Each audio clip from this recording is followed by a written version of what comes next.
Hello all, welcome to mini blog. ఇది వచ్చేసి Sankranti day evening blog అనమాట. ఆ రోజైతే నేను మా ఫ్యామిలీ మెంబర్స్తో కలిసి శిల్పారామం అయితే వచ్చేసాను. కానీ అసలు ఎక్స్పెక్ట్ చేయలేదు ఇంత పబ్లిక్ ఉంటారని చెప్పి. చూస్తున్నారు కదా ఎంత క్రౌడ్ ఉందో. అసలు మాకు హోపే లేదు టికెట్స్ దొరుకుతాయని. ఒక హాఫ్ అన్ అవర్ చూసి ఇంటికి వెళ్ళిపోదాం అనుకున్నాము. కానీ ఒక 20 మినిట్స్లోనే టికెట్స్ దొరికి మేము శిల్పారామంలోకి అయితే ఎంట్రీ ఇచ్చేసాము. చూస్తున్నారు కదా ఎన్ని రకాల స్టాల్స్ ఉన్నాయో. క్లోతింగ్ కానీ, ఫుట్వేర్ కానీ, బ్యాంగిల్స్ కానీ, జ్యువెలరీ కానీ, కిచెన్ ఐటమ్స్ కానీ, డెకరేటివ్ ఐటమ్స్ కానీ, ఇలా ఎన్నో రకాల స్టాల్స్ అయితే పెట్టారు. కానీ ప్రైస్ కూడా కొంచెం ఎక్కువగానే ఉందని చెప్పొచ్చు. అండ్ స్పెషల్గా చెప్పుకోవాల్సింది నాట్య ప్రదర్శన గురించి. చాలామంది ఇది చూడటానికే శిల్పారామం అయితే వచ్చారు.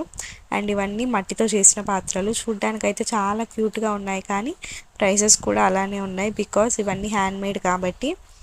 అండ్ ఒక కప్ ప్రైస్ వచ్చేసి 200 చెప్పారనమాట. ఫుల్ వీడియో అప్లోడ్ చేస్తాను, చూసేయండి.